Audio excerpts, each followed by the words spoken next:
Lengkah ngaresensi buku. Nu kahiji, milih buku nurek di resensi alus nama buku anu loba dibaca nyaeta bestseller. Nu kadua, maca kalayan gemet tur imet buku nurek di resensi. Carana bisa ku cara maca sababaraha balikan.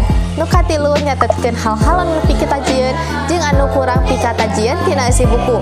Nu kaopat, nyatetkeun pamanggi atawa sawangan hidup. Nah eta teh buku teh payu tur gede mangpaatna atawa henteu keur bacaan balarea. Nu kalima, tuliskeun judul resensi ku cara nuliskeun identitas buku, judul, pangarang, pamadal atau penerbit, tahun medal, kandal buku, warna jilid, buku jeung jenis kertas.